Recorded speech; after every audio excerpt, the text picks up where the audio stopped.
Hello? Oh, testing. Hi, my name is Ripley Soprano. You're listening to Radio Bonita. Radio Bonita is your go to source for music and politics from the streets. Wherever we are, remember that you are ungovernable and something about all the outside noise and fear. We're in the studio with Lily Lady. You want to introduce yourself? Hi, I'm Lily Lady. I'm so happy to be here. Thanks for having me, Ripley. Yeah, of course. So if you don't know, Lily is an artist and filmmaker from New York City. Lily's full-length poetry and photography collection, Quickie, was published through Dream Boy Book Club, very apt, in 2022. Lily's forthcoming film, Sam's World, is currently in post-production. That's so exciting. What's going on with your movie? Yeah, so Sam's World was a movie that we shot last summer. Maddie's actually in it, who's here as well. Maddie's a movie star. It's a little indie. We shot it in August, and now it's in this funny little festival limbo. So hoping to have a premiere in fall, and then get it streaming and accessible to everyone to watch it by sometime in the late fall. So it's fun. You can make a film. Anyone can make a film. You don't have to go to film school. That's the log line of Sam's World. Whatever it's about, you can make a film, just swindle a man to give you a lot of money, and then do what you want and sacrifice nothing creatively. Is the preface on sacrifice nothing creatively? The keyword being creatively? Yeah. Okay, nice. Okay, so you also just put out a chapbook a little while ago called Bread, in which you catalog your own personal history in the pursuit of bread. Can you tell me a little bit about that, and would you be interested in reading from it a little bit? Yeah, totally. Bread. Okay, I wrote Bread in this fun chapbook collective class that happened right at the end of COVID. A bunch of poets and weirdos got together, and it was so sweet. And we all wrote chapbooks, and then this one just came out. It's kind of like, instead of making a resume, you can just give people bread and be like, look, I've worked all these freaky jobs. I promise that I'm not equipped to work whatever I'm applying for. And yeah, Bread, I think my best review of Bread was from my mom, who emailed me, subject line, concerned, body of email, Dear Lily, I would love to talk about bread whenever you visit next. Maybe we can even get your therapist involved in the phone call. So she hits me with real good blurbs for the books. But also, I guess if I were my own mother and read some of my work, I would be like, what's going on? What is my spawn doing now? But I don't know. I have never actually read from Bread. Typically at readings, I never read my work that's for the page because I find it so boring. When people do that, I'm like, this is a beautiful poem for the page. It's probably not going to sound that exciting when I read it. However, I will find one. Yeah, just kind of like trying to make art about all these jobs that I've had.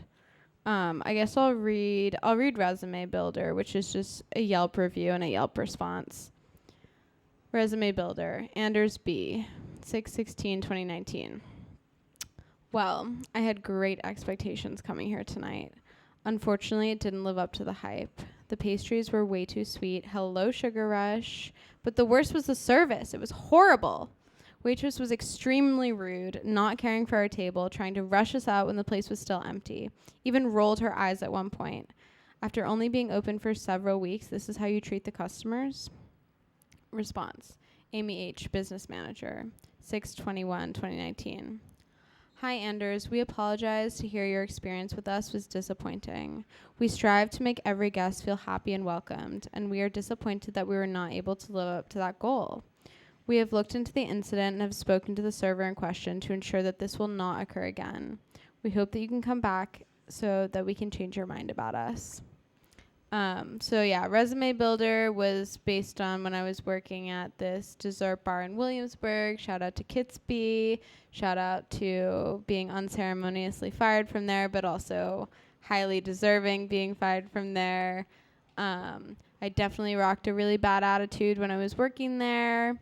but also no one gave me the aux cord for my shifts, so I'm not accountable for my mood, my disposition, arriving on time, how I treat the customers. And yeah, it was a great learning experience. The puff pastries are mid and highly jacked up, but go there if you're in Williamsburg and you're visiting from Amsterdam for the first time. I feel like that poem is also its own Yelp review, and also your Yelp review that you just gave is riveting. Cannot breathe. I love the acknowledgments on this also. Your own little poems to the people who you're dedicating it to, which is so sweet. What about Quickie? So this is from last summer, and you wanna talk a little bit about how you're feeling about the book now. It's so interesting. Like this is so long. Also, like you wrote a really long book, which is so rad. What was looking back, reflecting on it? How are you feeling about it today? I feel so sweet about Quickie. Quickie came out a bit ago, and you're right, it's quite long. The poems are short, but there are many pages in the book. I feel really nice about it. I had accumulated a bunch of iPhone photography over the course of many years, and just had all these little tidbits scattered around my various devices, and thought, why don't I make a kind of mixed media project with them? And I was also experiencing this kind of symbolic relationship and life turn where I was self-actualizing in a new way. I was kind of becoming more autonomous in terms of my art and in terms of my voice and in terms of my life. And I wanted to kind of make a splash and say something that was completely mine. And I thought that a lot of the readings I was going to were really beautiful, and I wanted to put something into that scene that had photography as well. But I definitely don't identify as a photographer or even a poet or whatever, but because I think everyone can take photos like this. You know, it's about context. It's about contextualizing them in a way that's meaningful. That's the true work. It's not in the craft of capturing the image. So if anything, I identify as a contextualizer, conceptual contextualizer. That's going to be an MFA that you can get and pay so much money for soon. I predict it now. Did that answer your question? What's Quickie about? I don't know. Just a bunch of freaky thoughts. I would never ask what a book is about, but I do love the idea of an MFA contextualizer from the Cult of Lily Lady. Speaking of which, you have a reading series that you do at Honey's on a Monday during a month, every month. And yeah, when did you start that? Where did the idea come from? How do you curate people? Yeah, that's a great question. Honey's in Bushwick. It's a really sick spot. It's a mead bar. They have a wine cellar where you can hold the readings in the colder months, and then on the rooftop. It's a really great space. And I started hosting readings there November of 2021, so a little over a year ago. And around that time, I was going to a lot of readings in the city and felt like something is happening in a really interesting way in New York with writing, and also just seeing kind of things that I like and things that I don't like. And so I thought, let me just try my hand out of this and see if I can have a reading series that solves for the things that I don't really like at readings and enhances the things that I really do like. So at that time, it was mostly readings were happening at KGB Bar. And I hosted a few there, but then I wanted to have a space that was not all mine, wahaha, but just kind of like, this is my spot. It's Honey's. It's family. It's sweet. It's near my house. I love everyone there. I love everyone who works there. And so once I found Honey's, it really felt right. And the way I curate, it's pretty scattershot. It's just vibes, essentially. I think we live in a vibe economy. I think fiat is passé, and it's purely an energetic exchange that's happening in a major way. And so I just curate based on who I think is going to be interesting and entertaining. I think a lot of the times I go for people who don't consider themselves writers, who don't consider themselves poets, who write for the performance rather than for the page. Because I think one of the problems that I was trying to solve for was, sometimes I think the best part of the readings are when the readings are over, because you kind of sit down and there's a line, there's 5 or 6 people, and someone starts and quickly you're like thinking about what you're going to have for dinner afterwards, and you're really just like running through your day and just kind of waiting for the next face to come up. And I definitely have a short attention span. I get really bored really fast, unless someone's kind of performing for me. And so I tell my readers in the group chat before the events, I'm like, keep it 5 to 7 minutes, make it fun, make it sexy, make it exciting. Don't bore me, please. I'm begging you. So yeah, I've had comedians come in. I've had people that are across totally different mediums. I've had performance performance artists. I've had some fun performers, and yeah, it's been a great. Maddie's read there, who's another star across mediums. Maddie's a star, obviously. But yeah, I think that something unique is happening in New York in the kind of lit scene. It's been written about a little bit in the popular press, and maybe because I'm inside of it, I think there's something exceptional happening, and it's totally not exceptional or historic in any way. I'm too close to judge. But I do spend some time in Los Angeles, and I feel like the scene there hasn't really got off the ground quite as much. Maybe in the last 6 months more. But at least in New York, it's happened. I mean, there's not a lot of places, I think, where on a Friday night something to do is to go to a literature reading, and something to do for people that, consider themselves consider themselves to have a bit of social capital. A reading is something that is on the agenda, and I think that's relatively exceptional, and I want to kind of be part of making that, intellectually exciting and also just kind of experientially exciting. You answered like all the questions that I wanted to ask you. So no. So we're done. No. Well, I was gonna ask, because you had mentioned like the things that you don't like, and then I feel like you kind of like filled in the blanks. But I think I want to hear a little more. Yeah, what I don't like. I've go to so many readings, and I think, wow, maybe I actually hate poetry. And I love to be on the New Genuine Movement tip, and I love to be thinking about, what's the best possible outcome, thinking the sweetest thoughts. But sometimes I just think that a lot of readings are super talented folks that write really amazing work for the page, and then it doesn't translate to a performance, because a reading is about holding a space for people to grasp onto not just your words, but your whole energy. And so I think that, part of the reason why, when I went on a mini book tour for Quickie, and whenever I'm asked to read, I don't really read from my books, or I don't even really read from the kind of longer form poetry pieces or prose pieces that I've written, because those are for the page. Those are for someone at home who wants to think about the words on the page. But something that's more memorable is, going up there and just being strange and being interesting.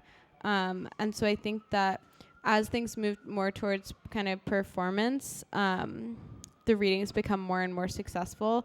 And it's also, it's fun to traverse mediums. It's fun to be someone that primarily puts out prose or poetry and then gets to play in front of people, and it's very kind of low impact. The stakes are low for messing up. People are generally going to clap at the end because that's just human nature.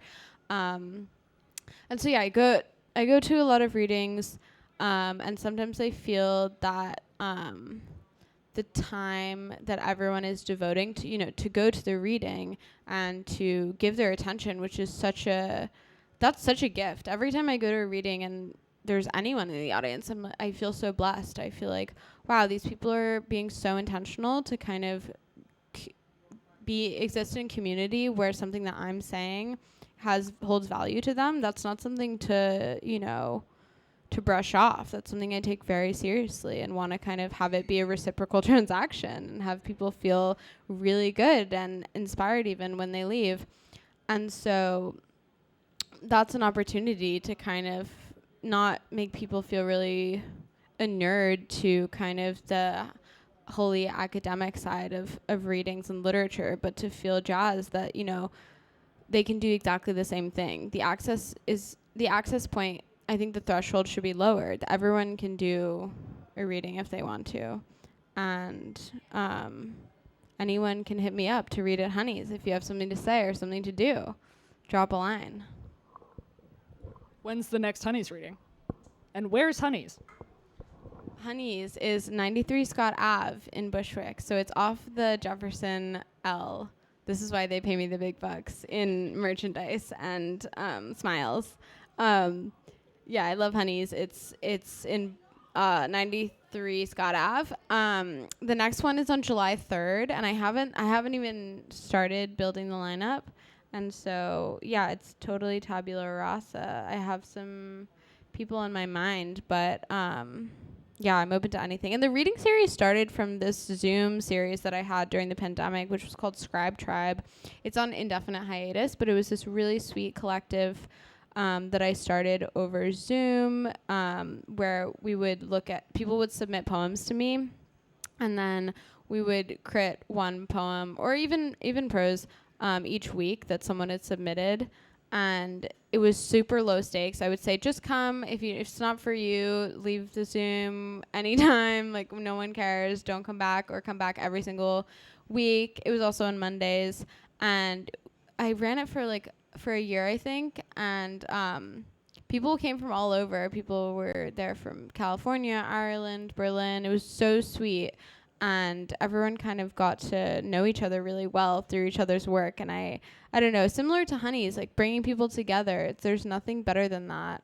It's so, I don't know, just such a life-affirming endeavor to kind of bring people together and create or foster relationships. And I mean, my therapist says there's something narcissistic in that, but I choose to look at it as start creating relationships, that are about me ultimately at the end of the day.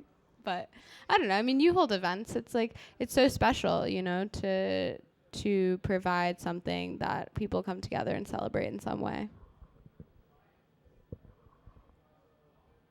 Can't tell if it's a question or just a statement, but I'm liking it. I hate throwing events. They take years off my life, but it can be very special. I was wondering, is these your homies? Oh, look who it is. Oh my God, so cute. 3 people just walked in, and someone said, okay, you want to talk into the mic? Emily Carter, Hampshire College alum, punk rock icon, Scribe Tribe former member. What can I say?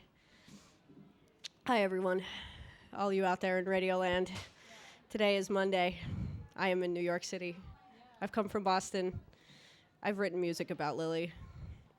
Good times. Great times. Yeah, good times, but the song is called Demogorgon, so yeah. But do you hate it? No, it's great. But yeah, Emily was in Scribe Tribe. It was such a sweet time. It'll be revived when the time is right, I think. Yeah. That sounds so fun. Okay, so my next question is, what are some things that people ask you that you're tired of? And what are some questions that you wish that people would ask? Oh my gosh. That's such a good question. What people ask me that I'm tired of, maybe, what's up with your face? Like, what's going on there? Why aren't you smiling? But that's just from working in so many service jobs. What I would like people to ask me I don't know. Maybe I like being roasted, so I'd like people. I mean, maybe what's up with your face is a bit of a roast, but that's just like, par for the course of being a host anywhere. But yeah, I guess what I would like people to ask me is like, I don't know, like roast my work a little bit. Be like, oh, you wrote this, but I think it'd be better if you wrote this. Talk about it. 'Cause I think that in those kind of conversations, something always comes from that. But I think you're way too nice to do that. But another event on the horizon is the Roast of Lily Lady, which is going to happen on August 9th. You're right. I am. But just to promo something that's not even out in the ether yet, where you can come and ask me questions, thinly veiled questions as roasts, which will be also, I think, at Honey's. On my birthday, I'm going to have people come and roast me, and it's going to be the Comedy Central roast of Lily Lady. It's going to be so much fun. And Maddie's going to be there and roast me. What do you think the worst thing that someone could say about you is? Oh my gosh. That's so good. You'll have to ask Riley Mack, who's going to host. What's the worst thing that someone can say about me? That's so good. I guess I'm too close to home to really answer that with any kind of... I want to give the answer that's like, I'm at a job interview and the person says, what's your worst characteristic? And the person goes, I'm just too organized, or I'm just too good at Microsoft Excel. So I guess the worst thing that someone can say about me is that I'm a virgin that can't drive. But I also identify with both of those states of being. Cool. Okay, so your movie is gonna come out at some point. You mentioned. So your movie received some preliminary press during pre-production around the funding campaign, I guess, for lack of a better word, development. And it seemed like one of the things that people were particularly fixated on was that you were not making a piece of pornography. Why do you think that is? I think because people like to have the kind of Occam's razor outcome. It would be so easy if I'm publicly funding the film through some forms of sex work and it's a film about porn, or it's a pornographic film or something like that. That seems very to kind of, I think, the average Joe, that seems like a logical trajectory. And so, yeah, there was a little press that was saying, oh, Lily's funding this partially through sex work. It was very titillating to the, to some pockets of the world, which is chill. And it's not, yeah, the film is not very sexy. Not because I don't think that sexy films are cool. I think they're great. I just... it's very not sexy. There's one scene, and I think it hit the cutting room floor, where myself and the person who plays my partner, Annie Connolly, who's very talented, our hands are touching, and there's a close-up on our hands just slowly getting closer to each other. And I remember filming it, and we were just laughing so hard. Like, we weren't running audio, and it was like, oh, I don't know, it was like two middle school boys being like, we're about to touch tips. And it didn't even make it into the movie because it's a very not... I would say the movie is not sexy. It's a lot of things, but it's definitely not sexy. And so, yeah, maybe I'll get a try at making a film in the future that's a little bit more sauced. But this one is very take your grandparents there if they're still around. But I think after this film, actually, I was talking to my friend about this, and I think that it's part of kind of the nexus of the New Genuine Movement and the matrix of it, in which irony is really out, and embracing things that actually feel good are really in. And for me, yeah, I love art films, and I love independent films. Sam's World is pretty indie. I love things that make me think and are weird and experimental, but I feel really good watching Lifetime movies and, you know, the Netflix rom-coms. And one of my favorite movies of 2022 was Marry Me with J-Lo and Owen Wilson. And so that's something that's it's considered lowbrow culturally, and it's very much looked down upon and even sneered at. But there's a lot of craft there. In fact, those movies. There's a Steadicam scene in Marry Me that goes on, and it's a seamless cut for about 5 minutes. It's at the kind of apotheosis of the drama. If you've seen it, you know. It's right at the end. And so there's so much craft to things that are even considered culturally lowbrow, which indicates that these are just really highly subjective kind of mechanisms of boxing people into categories of mass or not mass. And so I really like the idea of directing a film that's, you know, a big budget rom-com for kind of a Lifetime or for a Netflix, and just having all the money to play and making something that just feels really good and doesn't really say much, you know, something for the really hot boys with straw in their brains and not a whole lot else. My favorite people. What's your favorite Lifetime movie? Okay, maybe I have to do some research on Lifetime movies, but I think this is a Lifetime movie. I could be wrong. But there's one, and it's like, and I could also just be doing a Mad Libs in my head right now of Lifetime, and no one would be any the wiser. But I swear, I don't know what it's called, but they're in a ski lodge, and some hilarity ensues because the lead is lost, and then she has to go and ski to the lodge, and of course the person in the lodge is going to be her next lover. But there's it's very Oh yeah, is that not a Lifetime movie? It's a Lifetime. Yeah. They just had it on Netflix. Totally. It's like The premise is exactly. It's always okay. There's a meet cute, but there's a foil to the meet cute, whether it be family doesn't want the two to come together, or there's something financial, or one of them has a previous lover, because it all exists in this kind of like what straight monogamy. It's not a. It is a movie, the Lindsay Lohan one. But and all this to say, I think that there is a lot of craft there, and it is. Maddie's seen it; they're really good.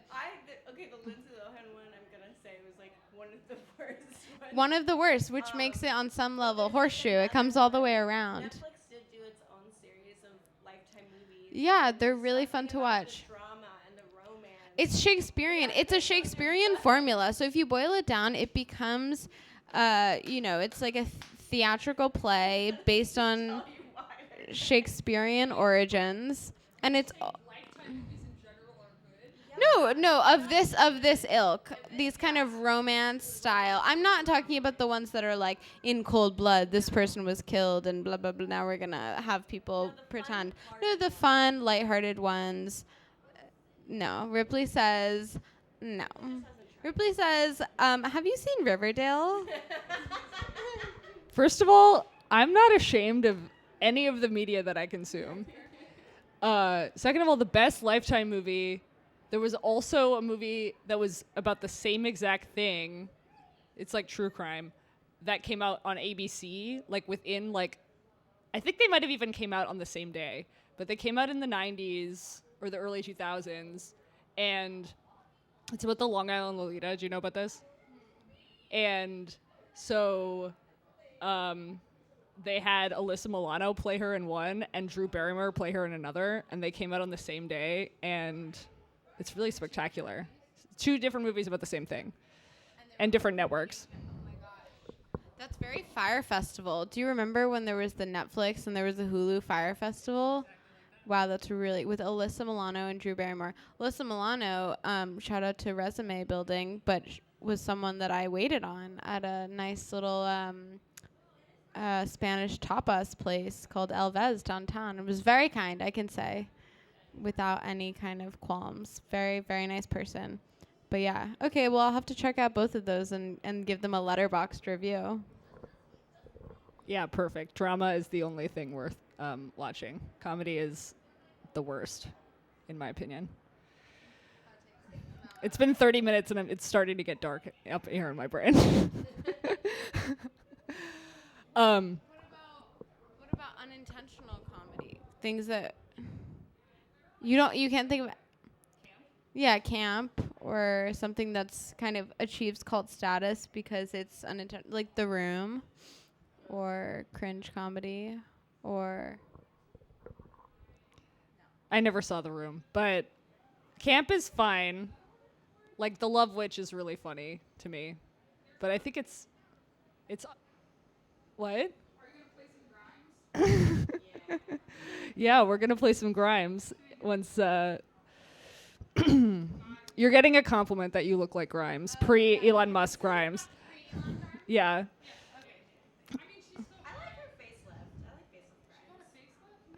All right, let's stay on topic. No. No, we're not going to talk about any plastic surgery. Sorry about that. Okay, so I lost my train of thought. We're talking about camp. Okay, yeah. Camp is the only acceptable form of comedy, in my opinion. I think the campiest movie, or one of the campiest movies, is But I'm a Cheerleader with Natasha Lyonne. So, what's that face? Maybe. I mean, RuPaul's in it. It's so good. We watched that movie in freshman year of high school. Shout out to Beacon, me and Ripley's alma mater. Oh my gosh, Beacon heads are represented. Yeah, we're going to the reunion. We're going to respond back to Deborah Heller. Yes. Comp us some tickets. I'm not paying $40 for that, but I'll be there. Seriously, we're going to pay for Miss Lacey's retirement fund. It's Beacon's anniversary. We should go. We should pull up and be weird in public together. But we watched that in Ms. Rosenthal's freshman year class. I think Ms. Rosenthal just went really rogue on the curriculum. Showed us But I'm a Cheerleader. Didn't last long. And also, we had read The Bell Jar. I think Ms. Rosenthal was going through something. But campy movie, But I'm a Cheerleader. Moral of the story. Yeah, I actually just listened to this interview with Natasha Lyonne that Dax Shepard did. Oh, yeah. Did you? Yeah. She's awesome. Yeah. I was super floored by her whole story. I didn't really know too much about the whole situation, that she was famous and living on Skid Row. I knew that she had been a drug user, but it was really cool to hear her talk about her sobriety, and I love Dax. I love that he creates that space for people to talk about that. Yeah, also she's really good on Neil Brennan's podcast, Blocks. I love the way that she frames her sobriety and doesn't kind of pathologize herself in doing so, and talks about, she doesn't really get down with counting days. She doesn't identify with certain kind of thresholds of sobriety or kind of field posts that traditionally are kind of talked about. And I thought just the way that she relates to her own sobriety is really nice because it doesn't pathologize it at all. And I love her. I think she's really talented, even though Russian Doll, I think, was a big swing and a big miss. But we miss 100. There's a Wayne Gretzky quote in there. We miss all the shots we can't take, or we don't take. What are the missed shots for you? Oh, such a good question. I really live with no regrets, I feel like I don't know, missed shots, probably a number of, who knows? Every fork in the road, it's I don't know what my life would be like if I took the opposite tack, but I feel great about all my decisions, contrary to popular belief and contrary to my maternal rearing. I think I'm on a pretty chill path. I'm feeling really good, and yeah, I think I narrowly avoided continuing on in academia post grad, and I'm really happy that I didn't, and I'm really happy that I'm living exactly how I am right now. Peak experience is being had talking to you right here. Yeah, this is the best day. Yeah.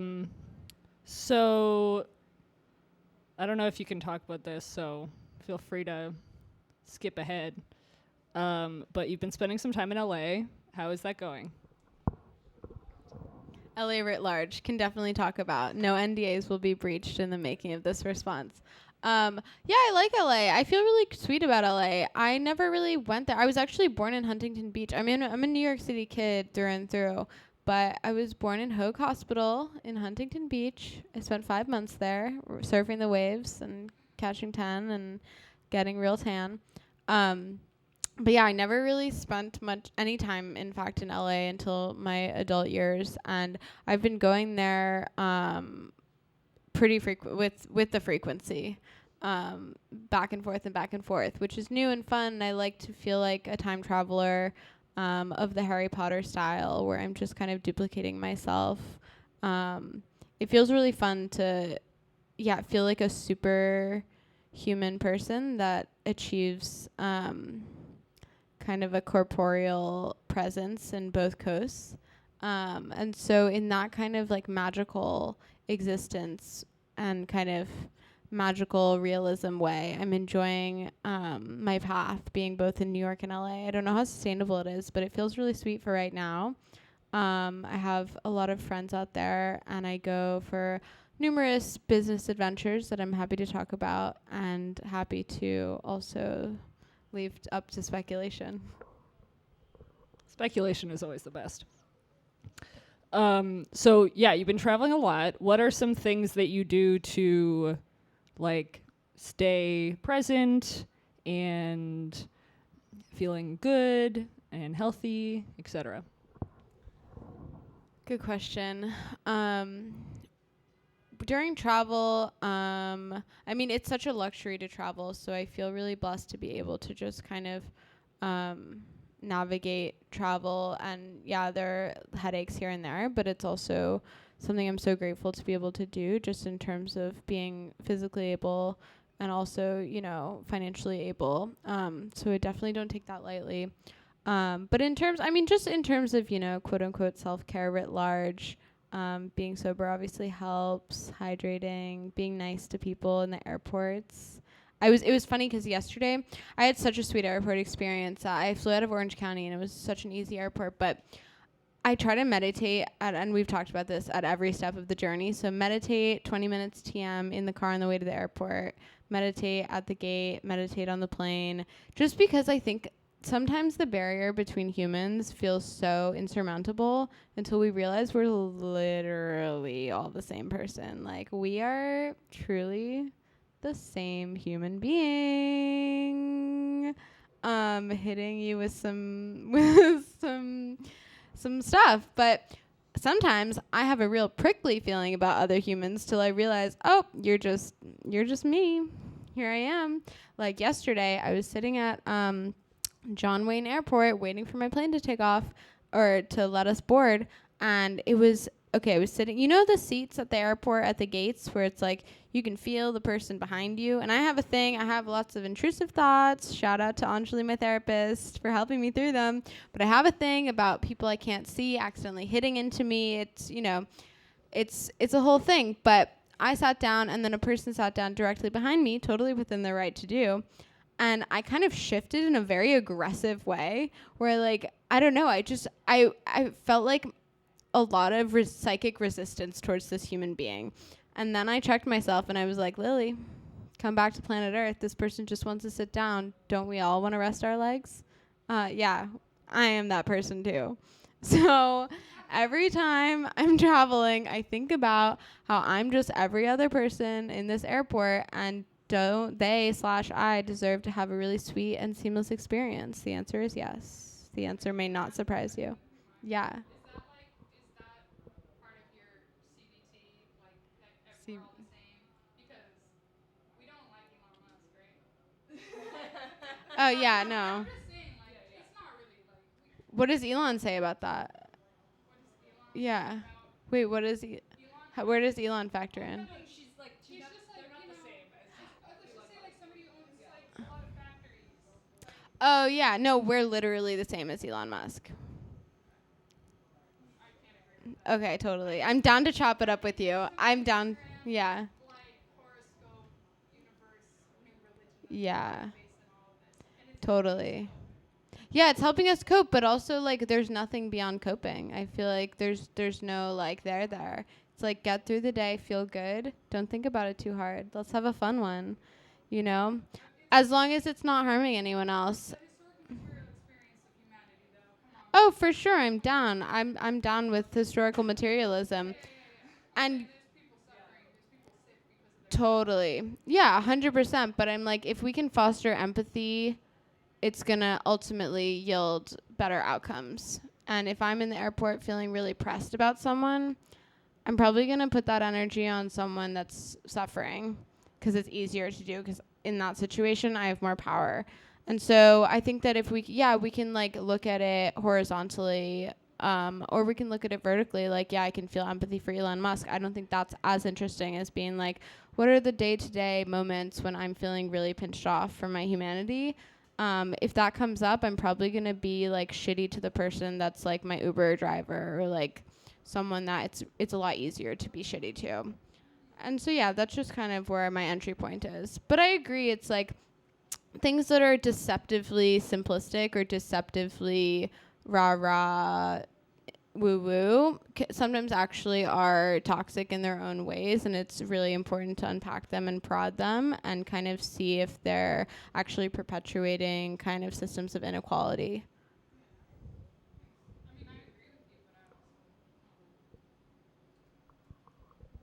Yeah, I mean, I feel like I'm on. Well, I want to hear you talk about the new genuine movement because I feel like maybe Ari would be into that or have things to say at least, which is so important. The new genuine movement. But what I was gonna say is, ultimately, there's a real alienation. Like the sameness that I feel is like a real alienation from our humanity, and I think that's coming from the top as well as everywhere else. So, what is to be done, as Lenin would say. Yeah, tell us about the new genuine movement. I think, yeah, I love that quote in Lenin's last book, What is to be Done?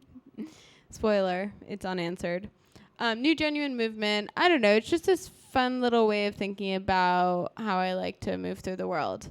And I don't like to define it in contrast or in as a negation to anything else, but it did crop up from feeling a contrast between certain spaces, certain forms of art creation, and certain kind of social modalities in New York that were coming up in and around Dime Square writ large, and that has totally so many meanings to so many different people.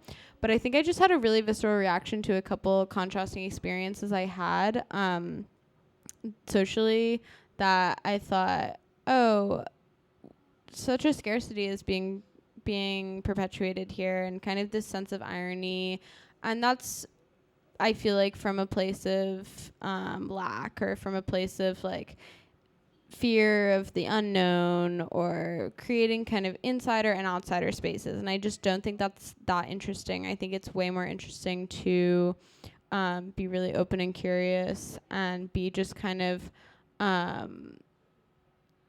just unabashedly enthusiastic. I think it feels so nice to be enthusiastic about things, even things that are quote unquote corny. And also just, I think it's kind of a natural progression of my own life, just kind of biographically. I don't know. I was raised by very intelligent and incredible artists that are also very hermetic and very kind of have lots of feelings about things that are typical of kind of Americana culture. Like, I don't know, just to take a benign example, like a cruise ship or going to Disney World and going to, you know, things that like bring a lot of joy. And I think it makes sense that in my adulthood, I've kind of embraced those with open arms, where I'm like, oh, it'd be so fun to go on a cruise ship, or it'd be so silly to be running around Disney World. So, I mean, I think the way we're raised has such a big imprint on who we are as people. And sometimes we kind of fall into line with our progenitors, and sometimes we go the other direction. And so, yeah, the new genuine movement comes out of that as well a little bit, just feeling like it's nice to foster, senses of enthusiasm about art that is really gratifying and the creators of that art.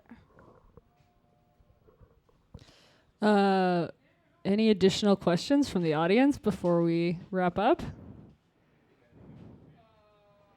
kind of didn't fully get a grasp on the genuine look, but to be fair, instead of what is it? Did I miss that? Was I distracted? Oh, no, it's fine. I mean, it's a way of thinking that helps. It goes back to what I think we were saying earlier. Counter to the like heavily ironic and angry. The other day that like rich people like beat karma, like they just like circumvented the karma, like that there's no karma for them. Like they're like, and I was like, word. Like just back to like the energy. You mean because of like generational wealth? Yeah, or something like that, like the energy economy or whatnot. I don't know. Think about all the rich people that are, at least in my life, like, do they seem happy? No. Yeah. No, but that's a wild one. But like, I just thought it was an interesting take. Say more before we wrap up. I just like, nothing. No, I'm good. I'll tell y'all. Yeah. Okay, we're gonna wrap up. Do you want to end on a high note with either a Broken Records New Yorker puzzle game thing, or do you want to read a poem, or what would feel the best way? And what are your goals and aspirations for the evening? That's such a great question. My goals and aspirations for the evening are to have a really nice dinner and watch the season finale, or the reunion rather, of Vanderpump Rules, to read one more article in this New Yorker. And I think to end on the high note, I'll recommend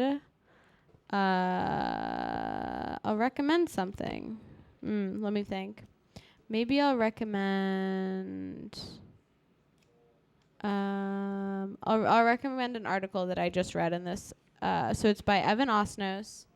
It's called Your Own Private Show. Evan Osnos on big money clients paying for big name stars. It's in the music issue of The New Yorker. So you can probably find that online. And it's about musicians that are paid by private clients and kind of the moral dubiousness of that, but also just the economics behind it. Super interesting. I read it on the way here. Check it out, and we can chat about it. Thanks so much for having me, Ripley. Thanks so much for coming. You can find Quickie on dreamboypress.com or something like that, and Bread somewhere. Maybe DM Lily, and they might be able to tell you where to find it. And thank you so much for reading and bringing your positivity and genuineness and New Yorker crossword to the table.